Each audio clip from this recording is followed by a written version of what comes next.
Livro do Céu, volume 1, parágrafos do 117 em diante.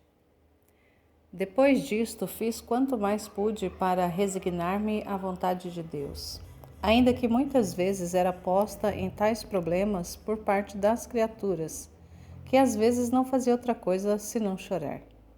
Chegou o momento de receber a visita do médico, e julgou que meu estado não era outra coisa que um problema nervoso, pelo que receitou medicamentos, distrações, passeios, banhos frios. Recomendou à família que me cuidassem bem quando era surpreendida por aquele estado de ficar petrificada. Então começou uma guerra por parte da família. Impediram-me de ir à igreja, não me davam já a liberdade de ficar só. Era observada continuamente pelo que frequentemente percebiam que caía nesse estado. Muitas vezes me lamentava com o Senhor, dizendo-lhe: Meu bom Jesus, quanto aumentaram as minhas penas, até das coisas mais amadas estou privada, como são os sacramentos. Nunca pensei que chegaria a isso. Quem sabe onde irei terminar? Ah, dê-me ajuda e força, porque minha natureza desfalece. Muitas vezes dignava-se bondosamente dizer-me algumas palavras, como por exemplo: Eu sou a tua ajuda, que temes? Não te lembras que também sofri da parte de todo o tipo de pessoas? Uns pensavam de mim de um modo e outros de outro. As coisas mais santas que eu fazia eram julgadas por eles como defeituosas, mas até que disseram que era um endemoniado, tanto que me viam com olhos sinistros. Tinham-me entre eles, mas de má vontade, e maquinavam entre eles tirar minha vida o mais depressa possível, porque a minha presença se tinha tornado intolerável para eles. Então, não queres que te faça semelhante a mim, fazendo-te sofrer por parte das criaturas? E assim passei alguns anos sofrendo por parte das criaturas, dos demônios e diretamente de Deus. Às vezes chegava a tanta amargura por parte das criaturas e pelo modo como pensavam, que tinha vergonha de que qualquer pessoa me visse. Tanto que o meu maior sacrifício era aparecer no meio das pessoas. Tanta era a vergonha e a confusão que me sentia atordoada. Houve outras visitas de outros médicos, mas não serviram para nada. Às vezes, derramando amargas lágrimas, dizia-lhes com todo o coração: Senhor, como se tornaram públicas os meus sofrimentos? Agora não só a família o sabe, mas também os estranhos. Me vejo toda coberta de confusão. Parece-me que todos me apontam com o dedo, como se estes sofrimentos fossem as mais más ações. Eu mesma não sei dizer o que me acontece. Ah, só tu podes libertar-me de tal publicidade e fazer-me sofrer ocultamente. Peço-te, suplico-te, escuta-me favoravelmente.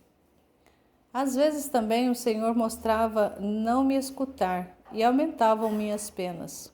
Outras vezes se compadecia de mim, dizendo-me: Pobre filha, vem a mim que te quero consolar. Tu tens razão em que sofres, mas é que não te lembras que eu também, quanto mais sofri. Até certo momento minhas penas foram ocultas, mas quando chegou a vontade do Pai de sofrer em público, rapidamente saí a encontrar confusões, opróbrios, desprezos, até ser despojado de minhas vestes, estar nu no meio de um povo numerosíssimo. Poderia imaginar confusão maior que esta? Minha natureza sentia muito este tipo de sofrimento, mas tinha os olhos fixos à vontade do Pai e oferecia essas penas em reparação de tantos que cometem as mais nefastas ações publicamente, diante dos olhos de muitos, vangloriando-se sem a mínima vergonha, e lhe dizia: Pai, aceita as minhas confusões e os meus opróbrios, em reparação de tantos que cometem as mais nefastas ações publicamente, perante os olhos de muitos, vangloriando-se sem a menor vergonha. E lhe dizia: Pai, aceita as minhas confusões e a minha desonra em reparação de tantos que têm a audácia de se ofender tão livremente sem o mínimo desgosto. Perdoa-lhes, dá-lhes a luz a fim de que vejam a fealdade do pecado e se convertam. Também a ti quero tornar-te partícipe deste tipo de sofrimentos. Você não sabe que os mais belos presentes que posso dar às almas que amo são as cruzes e as penas? Você é uma criança ainda no caminho da cruz, por isso se sente muito fraca. Quando tiver crescido e tiver conhecido como é precioso sofrer, então se sentirá mais forte. Por isso, apoie-se em mim. Repouse, porque assim adquirirá força. Depois de que passei algum tempo neste estado descrito acima, cerca de 6 ou 7 meses, os sofrimentos aumentaram mais, tanto que me vi obrigada a estar na cama frequentemente, se multiplicava aquele estado de perder os sentidos, e quase não tinha nem uma hora livre. Me reduzi a um estado de extrema debilidade. A boca se apertava de tal modo que não a podia abrir e em algum momento livre que tinha, apenas algumas gotas de algum líquido podia tomar, se é que o conseguia. E depois era obrigada a devolvê-lo pelos vômitos que sempre tive. Depois que tive 18 dias neste estado contínuo, mandou-se chamar o confessor para me confessar. Quando o confessor veio, me encontrou neste estado de letargia. Quando me recuperei, me perguntou o que tinha. Somente lhe disse, calando todo o resto. E como continuavam as moléstias dos demônios e as visitas de Nosso Senhor, então lhe disse: Padre, é o demônio. Ele me disse para não ter medo, porque se for ele, o Padre liberta-te. Assim, dando-me a obediência e perseguindo-me com a cruz e ajudando-me a mover os braços, porque sentia todo o corpo petrificado, como se tudo se tivesse tornado numa só peça. Conseguiu que os braços retomassem o movimento. Conseguiu fazer com que a boca se abrisse, depois de estar imóvel para tudo. Atribuí isto à santidade do meu confessor, que na verdade era um santo sacerdote. Considerei-o quase um milagre quando que dizia entre mim: Olha, estavas prestes a morrer. Porque na verdade me sentia mal, e se tivesse durado este estado, eu acho que teria deixado a vida. Se bem que me lembro que estava resignada, e quando me vi liberta, senti um certo pesar, porque não tinha morrido. Depois que o confessor se foi e eu fiquei livre, voltei ao mesmo estado de antes, e assim acontecia, às vezes semanas, às vezes 15 dias e até meses em que era surpreendida de vez em quando por aquele estado durante o dia, mas por mim mesma consegui libertar-me. Depois, quando era surpreendida com mais frequência, como disse mais acima, então os familiares mandavam chamar o confessor, pois tinham visto que a primeira vez tinha ficado liberta por ele. Quando todos acreditavam que não me deveria de recuperar mais daquele estado, e em vez disso até pude ir à igreja, por causa disto, chamavam o confessor e então ficava livre. Nunca me passou pela mente que para tal estado se necessitasse o sacerdote para libertar-me, nem que o meu mal fosse uma coisa extraordinária. É certo que quando perdi os sentidos, via Jesus Cristo, Mas isto atribuía-o à bondade de nosso Senhor, e dizia para mim mesma: olha como o Senhor é bom para mim, que neste estado de sofrimento vem a dar-me a força. De outra maneira, como poderia sustentar-me? Quem me daria a força? Também é verdade que quando devia cair neste estado, na manhã da comunhão, Jesus me dizia isso, e caindo neste estado, ele mesmo me vinham os sofrimentos, mas não dava importância a nada. Só de pensar alguma vez em dizê-lo ao confessor, eu acreditava ser a alma mais soberba que existisse no mundo se me atrevia a falar destas coisas, de ver Jesus Cristo, e sentia tal vergonha que foi impossível dizer algo a esse confessor, apesar do bom e santo que era. Tanto é verdade que não acreditava que se necessitasse do sacerdote para me libertar, e que isto acontecia pela santidade do confessor. Que quando chegou o tempo, ele foi ao campo. Então, uma manhã depois da comunhão, o Senhor me fez entender que devia ser surpreendida por este estado. Convidou-me a fazer-lhe companhia com a participação nas suas dores, mas eu subitamente lhe disse: Senhor, como farei? O confessor não está. Quem deve me libertar? Quer acaso me fazer morrer? E o Senhor me disse somente: sua confiança deve estar somente em mim. Esteja resignada, pois a resignação faz a alma luminosa, faz estar em seu lugar as paixões, de modo que eu, atraído por esses raios de luz, vou à alma e a uniformo toda em mim, e a faço viver de minha mesma vida. Eu resignei-me à sua santa vontade. Ofereci aquela comunhão como a última da minha vida. Dei o último adeus a Jesus no sacramento. E embora estivesse resignada, mas a minha natureza sentia-o tanto que todo aquele dia não fiz outra coisa senão chorar e pedir ao Senhor que me desse força. Na verdade, me pareceu muito amargo todo este fato, e sem pensar nem recebê-lo, encontrei uma nova e pesada cruz que creio ter sido a mais pesada que tive em minha vida. Enquanto estava naquele estado de sofrimento, eu não pensava em outra coisa mais do que morrer e fazer a vontade de Deus. Os familiares que também sofriam ao me ver naquele estado tentaram chamar algum sacerdote, mas ninguém quis vir, um por um e outro por outro. Depois de 10 dias veio o sacerdote, que me confessava quando era pequena. E aconteceu que também ele me fez sair deste estado. E então me dei conta na rede da qual o Senhor me havia envolvido. Daqui veio-me uma guerra por parte dos sacerdotes.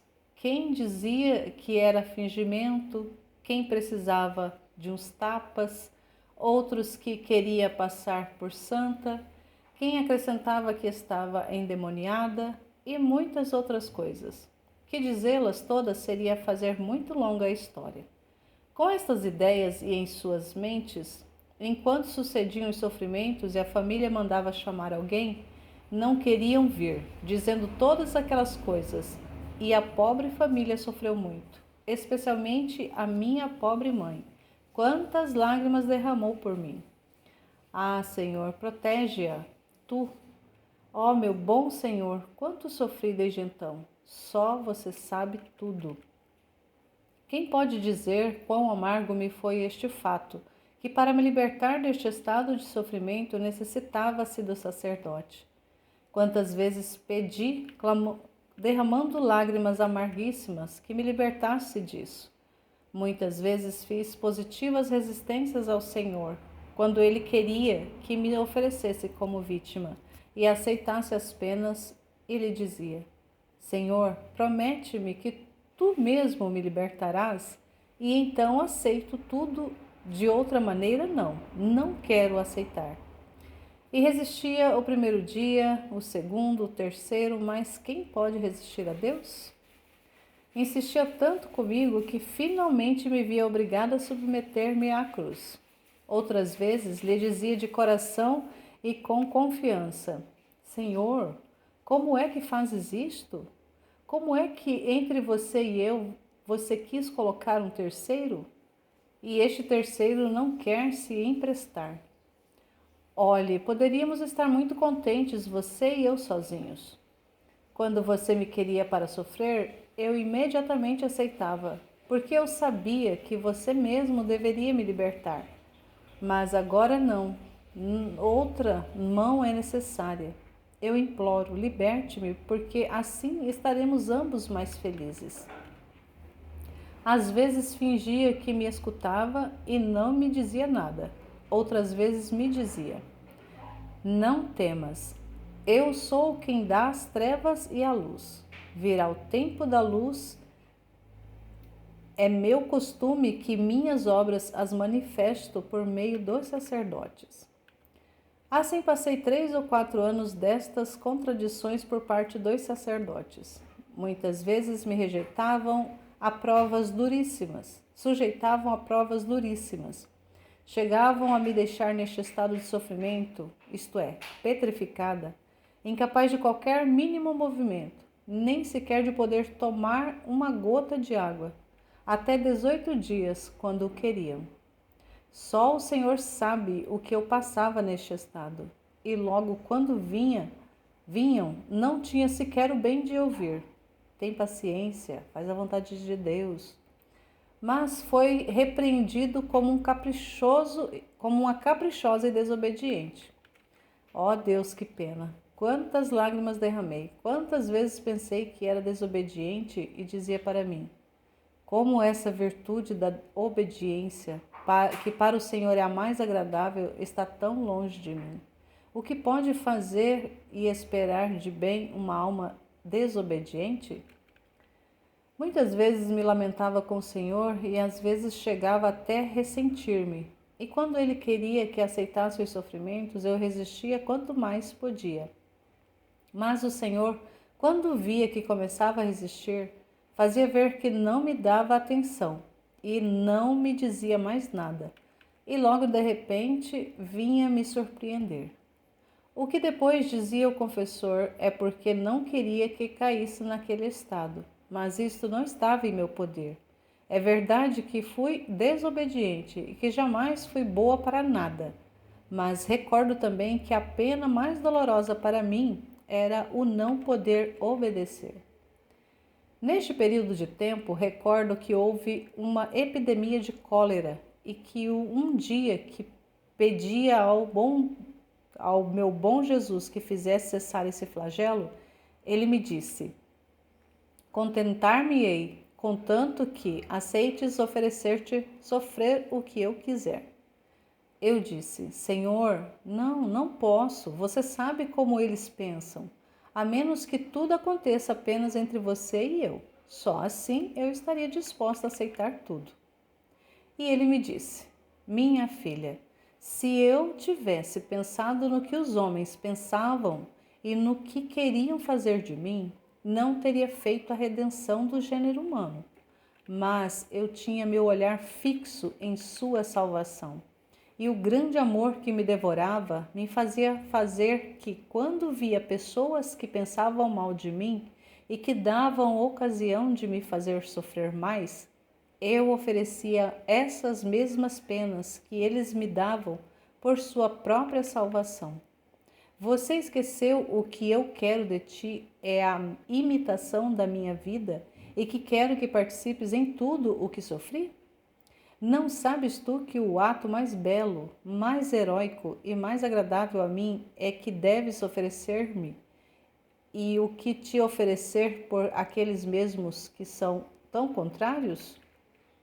Eu fiquei muda, não sabia o que lhe responder. Aceitei tudo o que o Senhor queria, e assim até a tarde fui surpreendida por este estado de sofrimentos, no que tive 3 dias contínuos. E depois que voltei em mim, não ouvi mais que houvesse cólera. Depois disso, me veio outra mortificação, e foi a de ter que mudar de confessor, porque sendo ele religioso, foi chamado ao convento. Eu estava contente com ele, e a maior parte das coisas ditas acima aconteciam quando ele estava no campo, especialmente no último ano que foi meu confessor. Pois pela cólera que havia na cidade, permaneceu 6 meses no campo. Por isso, não participou tanto destas coisas. Ele me dizia ficar um dia nesse estado de sofrimento e vinha. Depois de ter voltado do campo, não passou um mês em que soube que devia partir. Isto foi doloroso para mim, não porque estivesse apegada a ele, mas pela necessidade que tinha. Então disse ao Senhor minha pena, e ele me disse: Não te aflijas por isso. Eu sou o dono dos corações e posso movê-los como me parece e me agrada. Se ele te faz o bem, não foi mais que um instrumento que recebia de mim e te dava a ti. Assim farei com os demais. Do que teme então? Amada minha, enquanto você tiver seu olhar, agora à direita, agora à esquerda, e a deixe que se pose agora em uma coisa, agora em outra, e não a mantenha fixo em mim, não poderá caminhar livremente o caminho do céu, mas irá sempre tropeçando e não poderá seguir o influxo da graça. Por isso quero que com santa indiferença olhe todas as coisas que aconteçam ao seu redor, estando todas atentas somente a mim. Depois destas palavras, meu coração adquiriu tanta força que pouco ou nada sofri pela perda desse confessor, que tanto bem tinha feito à minha alma. Foi assim que mudei de confessor e voltei ao que me confessava quando era pequena. Seja sempre bendito o Senhor, que se serve desses mesmos caminhos que a nós parecem contrários e que quase como que deveriam levar um dano à nossa alma, para nosso maior bem e para a sua glória. Assim aconteceu que comecei a obrigar-lhe a minha alma, abrir-lhe a minha alma, porque até esse momento não tinha dito nada a nenhum, por quanto me dissessem não o conseguia. Mas bem mais importante que via para dizer as coisas de meu interior. Era tanta vergonha que sentia ao só pensar em dizer estas coisas que me era mais fácil dizer os mais feios pecados. De onde veio isto, não sei dizer. Por parte do confessor, acho que não, porque ele era muito bom, me inspirava confiança, era doce e paciente para escutar, tomava cuidado detalhado de minha alma, tinha o olhar em tudo que se pudesse caminhar direito. Por parte minha, tão pouco, porque sentia um obstáculo em minha alma e tinha toda a vontade de vencê-lo e de saber ao menos como pensava o confessor, mas me sentia impossibilitada de fazê-lo. Eu acredito que foi uma permissão do Senhor. Então, encontrando-me com um novo confessor, comecei pouco a pouco a abrir meu interior. O Senhor muitas vezes me ordenava que manifestasse ao confessor o que ele me dizia, e quando eu não o fazia, o Senhor me repreendia severamente e às vezes chegava a me dizer que, se não o fizesse, ele não viria mais. Isto é, para mim, a pena mais amarga, diante da qual todas as outras penas não me parecem mais do que fios de palha. Por isso, tanto era o temor de que não voltasse mais, que fazia quanto mais podia manifestar meu interior. É verdade que às vezes me custava muito, mas o medo de perder o meu amado Jesus fazia-me superar tudo. Por parte do confessor, também me via empurrada a lhe dizer de onde provinha tal estado meu, o que me acontecia quando estava naquele adormecimento e qual era a causa.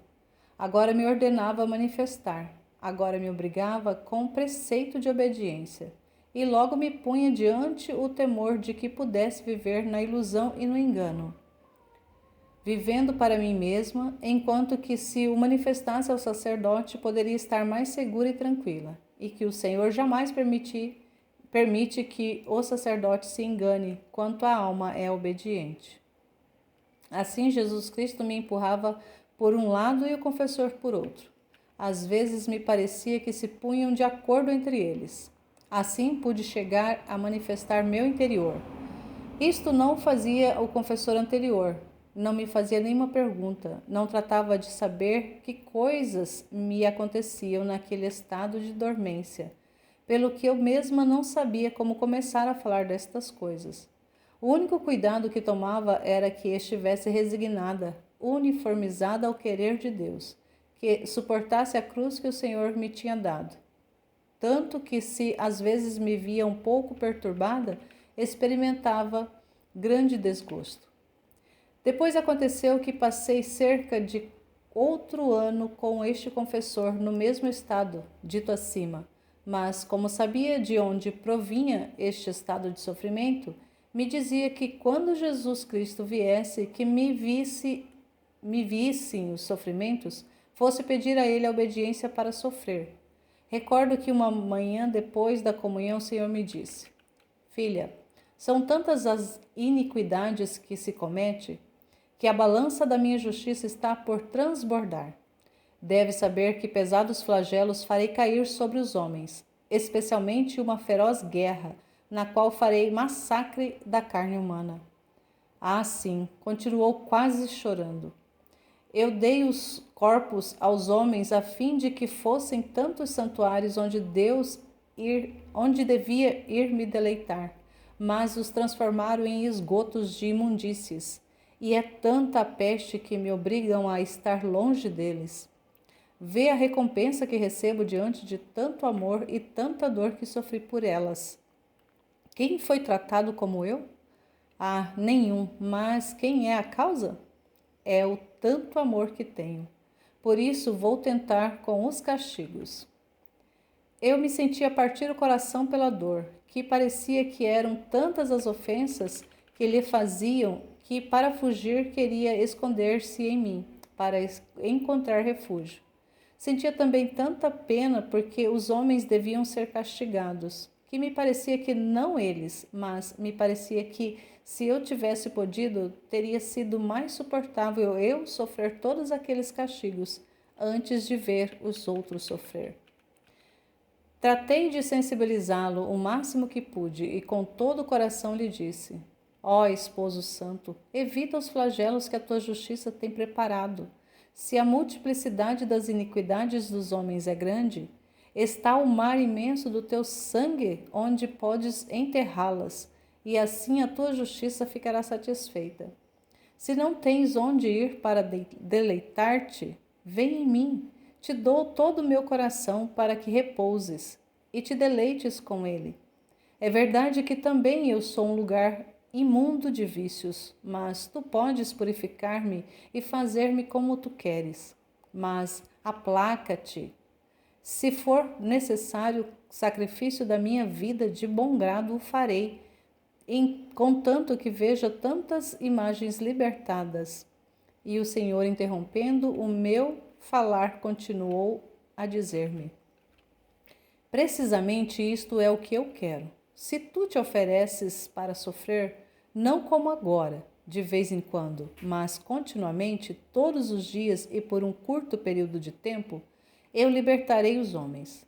Vê, pois que te porei entre a minha justiça e as iniquidades das criaturas.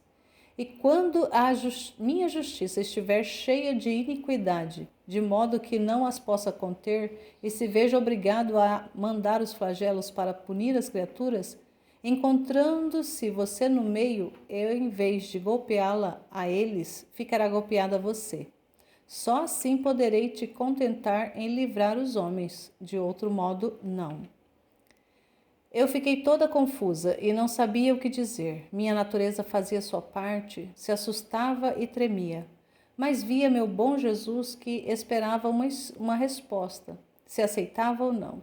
Então, vendo-me quase obrigada a falar, lhe disse: Ó diviníssimo esposo meu, por parte minha estaria pronta a aceitar.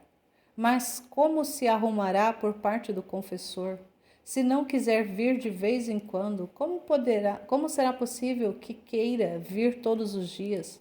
Liberte-me desta cruz de precisarmos do confessor para me libertar, e então tudo ficará resolvido entre eu e você. Então o Senhor me disse: Vai com o confessor e pede-lhe obediência. Se ele quiser, diz-lhe tudo o que te tenho dito e farás o que ele disser. Olhe, não será somente para o bem das criaturas, pelo que quero estes sofrimentos contínuos, senão também para o teu bem. Neste estado de sofrimentos, purificarei muito bem tua alma, de modo que te dispor a formar comigo um místico matrimônio. E depois disto farei a minha última transformação, de modo que os dois seremos como duas velas que postas no fogo, uma se transforma na outra e se forma uma só. Assim transformarei a minha em ti, e tu ficarás purificada comigo. Ah, não ficaria contente se pudesse dizer, ó esposo crucificado, mas também a esposa está crucificada? Assim, assim não há nada que me faça diferente dele. Então, quando pude falar com o confessor, disse-lhe tudo o que o Senhor me tinha dito, e com aquela palavra que o Senhor me disse, por um certo tempo, sem me dizer o tempo preciso que devia estar continuamente sofrendo. Eu a tomei como por 40 dias, mais ou menos, mas já passaram cerca de 12 anos que continua assim. Mas sempre seja bendito Deus, seja adorados sempre seus inescrutáveis julgamentos. Eu creio que se o Senhor bendito me tivesse feito entender com clareza o tempo que devia estar na cama, minha natureza teria se espantado muito e dificilmente se teria submetido. Recordo que estive sempre resignada, mas então não conhecia a preciosidade da cruz, como o Senhor me fez conhecê-lo no decorrer destes 12 anos. Nem o confessor tivesse concordado em dar-me a obediência. Então, assim disse ao confessor que por 40 dias o Senhor queria que me desse a obediência de estar continuamente sofrendo. E também lhe disse que isso e também lhe disse o resto. Com grande surpresa minha, porque eu achava impossível, o confessor me disse que se fosse verdadeiramente vontade de Deus, ele me dava a obediência.